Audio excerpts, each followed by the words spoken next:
Imagine this. You're a slave in ancient Egypt, dragging massive limestone blocks under a scorching sun. Your back aches, and the only reward is surviving another day. Archaeologists have found that many tomb builders died before they even reached 30. Meanwhile, just miles away, Pharaoh lounges in a palace, eating honeyed figs while servants fan him with palm leaves. The gap between rich and poor wasn't just wide, it was a chasm of suffering. In this video, we reveal the brutal truth about every level of wealth in ancient Egypt, starting with those who faced the harshest mornings of all. The sun hadn't even risen when the overseer's whip cracked. Tomb builders in ancient Egypt started their days before daylight, waking up in sand pits they called home, already thirsty from the last shift. Archaeologists have found workers' villages near Giza, where people lived in holes dug straight into the ground. These weren't houses. They were just places to collapse between shifts, barely protected from the desert cold at night or the heat during the day. Work crews hauled huge limestone blocks, some weighing several tons. Their bones show signs of chronic stress injuries. Archaeological studies reveal crushed vertebrae, worn joints, and fractures that never healed right. Many workers died before middle age, sometimes never making it past their 20s. A study of graves near the Giza worker villages backs this up. Skeletons show the kind of damage you'd expect from years of brutal labor, and some never even reached 30. Their job was to build eternal palaces for pharaohs who wouldn't have noticed if they dropped dead on the sand. Their pay was just enough to keep them upright. A daily ration meant 1 loaf of bread and about 4 liters of beer. Don't picture the good stuff. This beer was thick, gritty, and full of sediment, more like a drinkable porridge than anything you'd want with dinner. Workers needed every calorie just to make it through another day under the Egyptian sun. If someone collapsed from heat exhaustion, the rest had to step over them or risk a lashing from the overseer. Child workers as young as 10 hauled water or mixed mortar. Their small hands were used for finishing work inside tombs, painting walls in spaces too tight for adults. Many never grew tall enough to become full laborers. Their bones show stunted growth from constant malnutrition and hard labor before their bodies were ready. The saddest part? Many workers believed what they were building mattered. They thought helping construct the pharaoh's tomb might earn them favor in the afterlife. Meanwhile, the walls they painted showed their rulers living forever in paradise, while the workers' own names vanished from history. After years of serving the pharaoh's ego, they were forgotten in life and in death. Still, compared to others in ancient Egypt, tomb workers sometimes had it better. At least they got regular meals. But even these grueling lives weren't the absolute bottom. Some Egyptians had jobs that didn't just break their bodies, they destroyed their minds.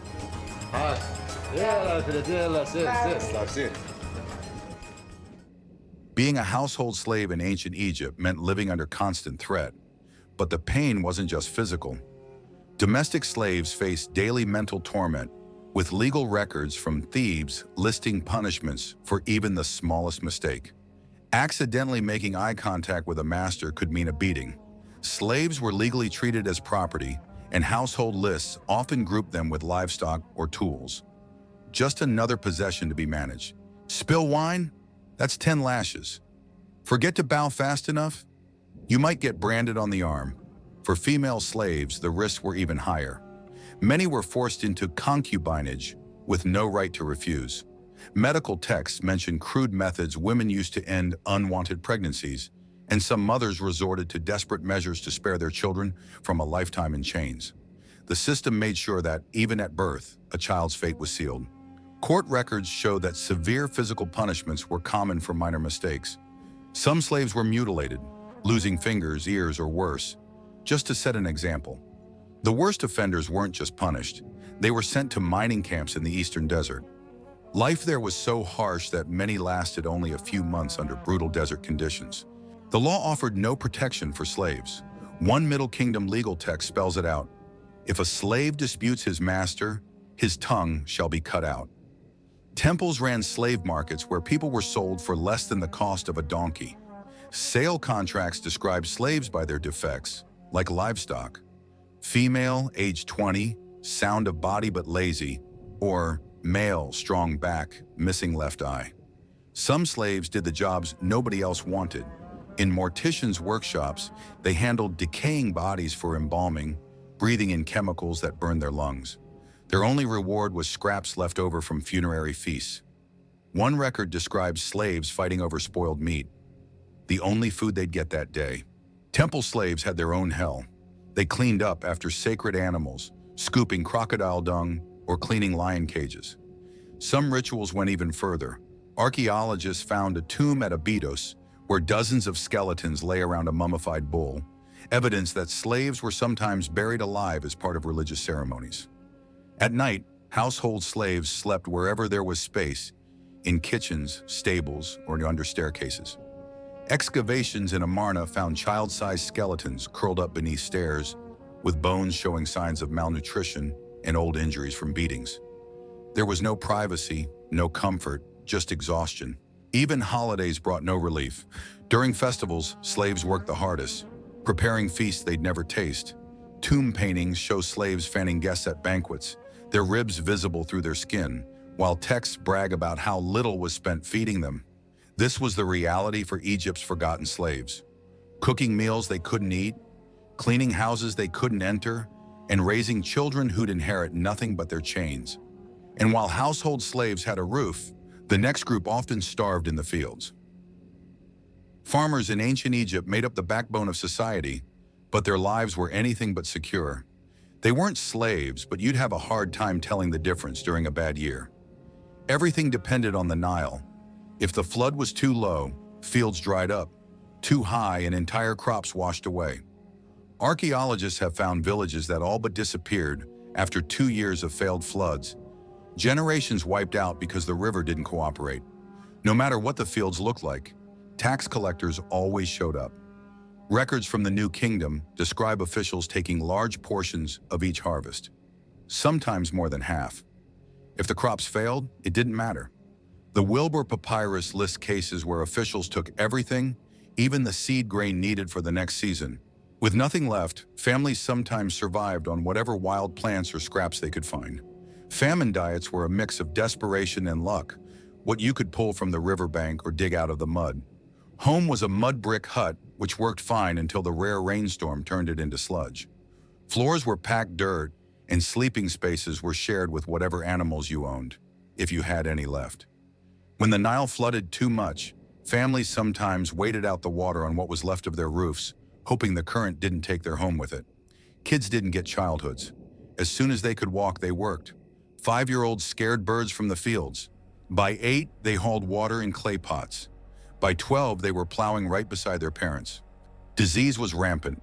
Skeletal remains show stunted growth, twisted spines, and signs of lifelong malnutrition. One mass grave from around 2200 BC held more than 200 skeletons, half of them children under 10.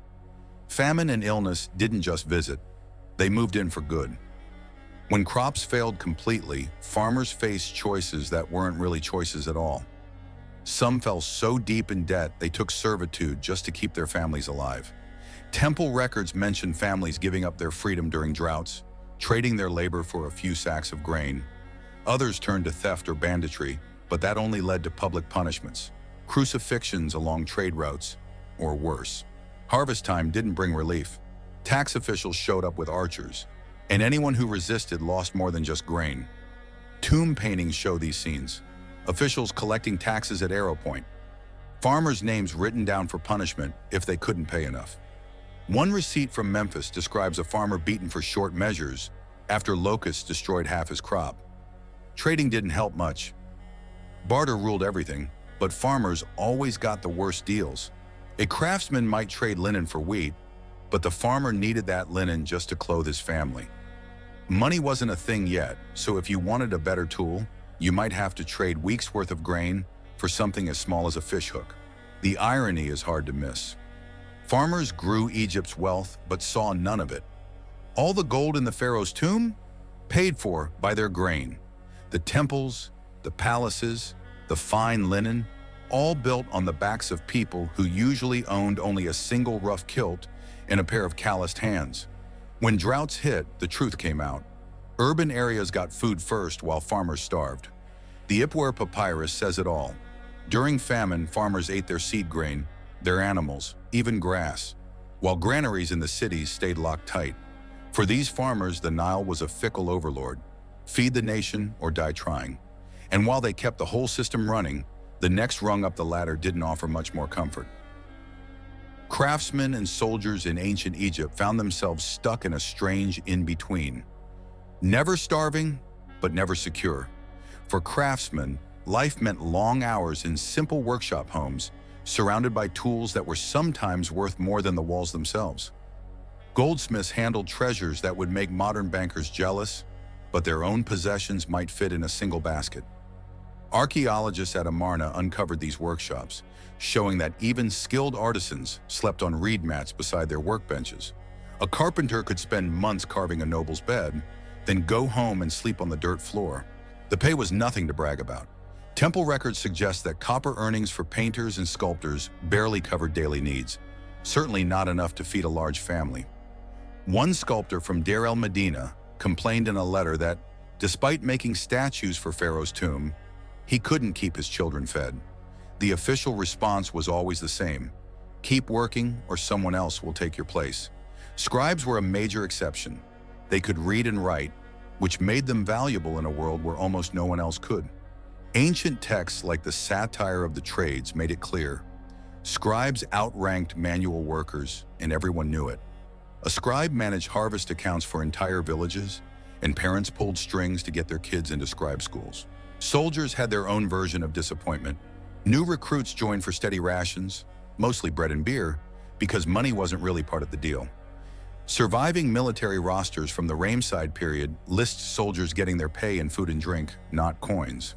Gear was basic: a spear, a wooden shield covered with cowhide, and if you were lucky, a leather helmet. Most soldiers spent more time building forts or guarding dusty outposts than charging into battle. When fighting did happen, it was ugly. Medical papyri describe arrow wounds treated with honey and broken bones set with linen bandages. Sometimes wounds got packed with whatever was available, primitive poultices that didn't always prevent infection. Soldiers who survived often came back missing fingers, eyes, or worse. Merchants had their own headaches. Caravans crossed deserts crawling with bandits, and Nile pirates lurked along trade routes. Business records from Elephantine describe traders losing entire shipments just days from home. Even if you made it back, profits were slim. A merchant might spend half a year moving cedar and end up with barely enough to cover his costs. Trade was risky, and there was no safety net. Craft workshops weren't much safer than the battlefield. Many crafts exposed workers to chronic health risks. Foundries filled with smoke, pigment grinding that dusted the air with stone and mineral particles, and embalmers working with chemicals in decaying bodies. Archaeologists have found skeletons of craftsmen showing signs of lung damage and other work-related illnesses. Army life wasn't all glory. Most of the time, soldiers wrote letters home complaining about late beer rations or scorpions in their barracks. Officers lived a little better. They got copper wages and sometimes extra loot from enemy camps. But even then, it wasn't a direct path to comfort. Metalworkers, for all their valuable skills, still ranked below scribes. One coppersmith from Kahan grumbled in a letter that his scribe neighbor had a better house, even though he just pushes ink around. Scribes really did hold the power. They controlled the records, decided how much grain got taxed, and could make or break a family's fortunes with a few strokes of a reed pen.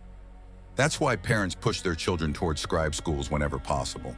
The scribe's hand is his fortune, boasted one ancient text. All others work until their backs break. Every so often, a skilled worker could earn a little extra by taking private commissions. A painter decorating a merchant's house after finishing temple work, or a carpenter building furniture for nobles on the side. But if you got caught working private jobs during official hours, you risked beatings or losing your pay. Soldiers had one perk: war loot. If you survived a successful campaign, you might bring home gold or even slaves. But most just got their standard issue kilt, sandals, and the hope that the next battle wasn't their last. Even among these skilled laborers, only scribes and soldiers dreamed of climbing higher. Next, we see those who actually did. Priests and officials in ancient Egypt didn't just serve the gods. They ran the show behind the scenes. Temples controlled vast tracts of land, making them economic powerhouses that rivaled even the pharaoh's estates. The high priest of Amun at Karnak lived in luxury, with priestly estates that could match royal villas. These men had private staff, fine imported goods, and access to resources most Egyptians never saw. The priesthood found ways to profit from every stage of life and death. Temples charged for everything from simple prayers to elaborate funerary rites. Want your ancestor to have a smooth journey to the afterlife? That meant paying for offerings, Shabti figurines, and a priest to recite the right spells. Temple records from Thebes list fees for blessed water during festivals, which was just Nile water in a jar, and animal sacrifices that conveniently left the best cuts for the priests. The business of salvation was steady, and the prophets rolled in. Priests claimed to speak for the gods, but really they spoke for themselves. When the pharaoh needed divine approval for a new law or campaign, the priests delivered oracles that just happened to match the ruler's wishes. Inscriptions at Karnak show priests consulting statues behind curtains, declaring the god's will, usually a message that benefited the temple or justified a royal ambition. Their supposed direct line to the divine let them influence politics, land grants, and even military campaigns. Even rituals became a source of income.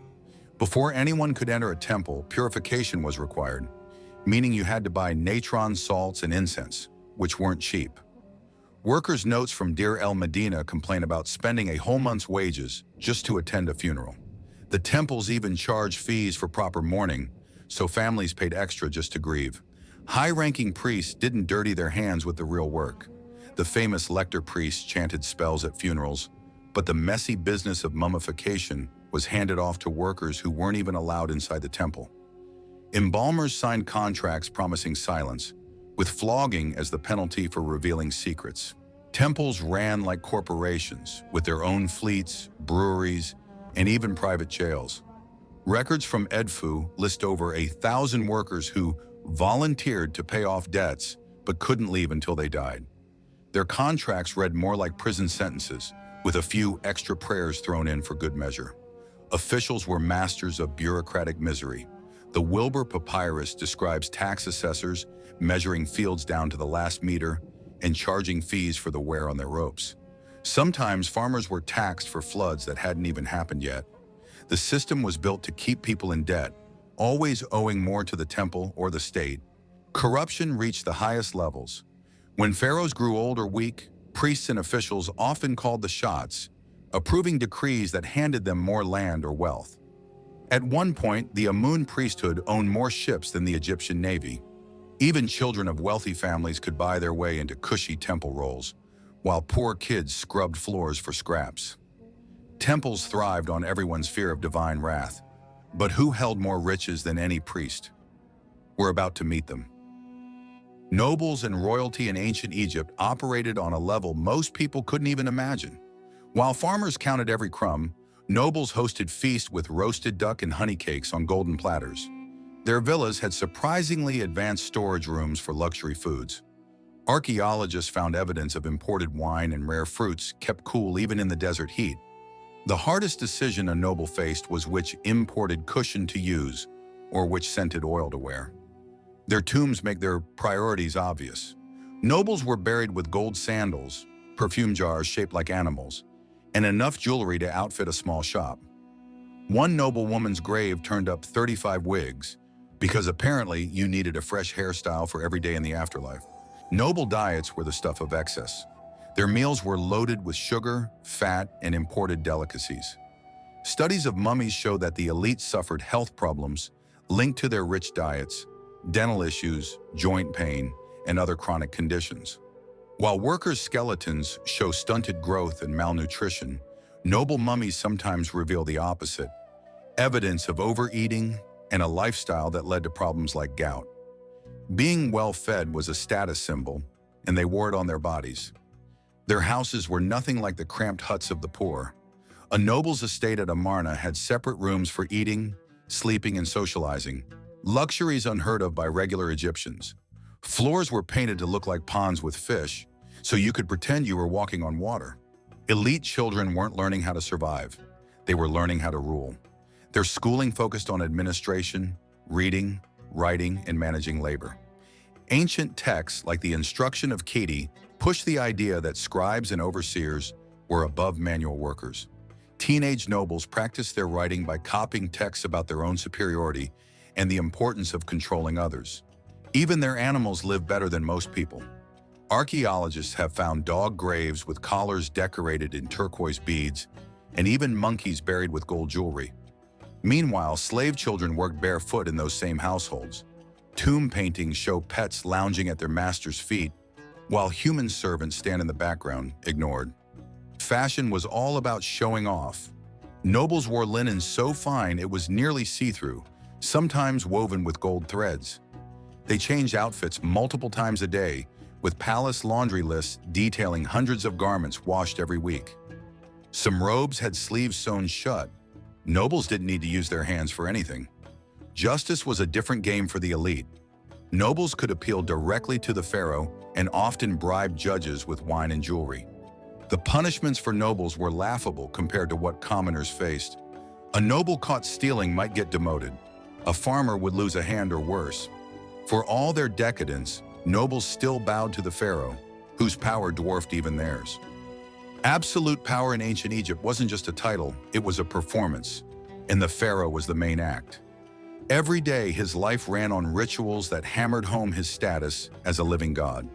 From the moment he woke, everything was about maintaining the illusion. Servants attended to him in silence. His clothes and meals were part of carefully choreographed routines, and strict court rules meant no one could ever see him do anything remotely human. The message was clear. He was not like everyone else. Pharaohs didn't just rule, they reshaped the country with a single command. Major cities appeared or moved at their word. Entire populations uprooted to make way for new palaces or temples. When a ruler wanted a monument, it wasn't a suggestion. It was an order that sent thousands to work, day and night, until the job was done. Royal decrees didn't just change laws, they changed landscapes, and anyone who complained could find themselves sent off to the mines or worse. Family life at the top came with its own set of rules, most of them about keeping power in the family, literally. Marriages between siblings or cousins weren't just common, they were expected. The idea was to keep the royal bloodline pure, but the results weren't always ideal. Royal children sometimes showed the effects of generations of inbreeding, with health issues that didn't fit the image of perfection carved on temple walls. Wealth in the royal house was beyond anything ordinary Egyptians could imagine. The pharaoh's treasuries overflowed with gold, jewels, and luxury goods. Imagine closets with thousands of linen tunics, storerooms packed with imported delicacies, and beds made of precious metals. While most people spent their lives in the same rough kilt, the pharaoh's wardrobe could have clothed a small city. Royal granaries held enough grain to feed tens of thousands, but most of it went to palace kitchens and brewery vats for endless feasts. Justice worked differently when you were a god king. If the pharaoh wanted something or someone gone, it happened, no questions asked. Priests and officials called it divine will, and nobody argued. War was just another tool for showing off. Pharaohs led armies into battle, at least in the official carvings, and brought back prisoners as trophies. The real story was often less impressive, but the propaganda machine made sure the pharaoh always looked like a hero. For all their supposed divinity, pharaohs were just as paranoid as any other absolute ruler. Secret police watched for plots, food tasters checked every bite, and the royal family was always on guard for betrayal. Even the most powerful could fall, as court conspiracies and assassination attempts proved. In the end, the pharaoh's greatest power wasn't gold or armies, it was belief. He didn't have to convince people he deserved the throne. He only had to say the gods wanted it that way. The whole system ran on faith, ritual, and fear, with everyone else working to keep the illusion alive. Today you might complain about your boss or a tough workday, but at least no one's making you haul stone blocks for a monument you'll never see finished. Ancient Egypt shows us humanity's ugliest truths alongside its greatest achievements. Those dazzling pyramids, built by slaves who died anonymous deaths, those golden treasures, funded by farmers starving outside palace walls. Here's the thing, we didn't just wake up one day in a pharaoh society. People fought for centuries to build systems less brutal than Pharaoh's Egypt. Most ancient Egyptians lived far harsher lives than ours. It reminds us how far we've come and why basic rights matter. If you found this eye-opening, like and subscribe for more real history that hits differently.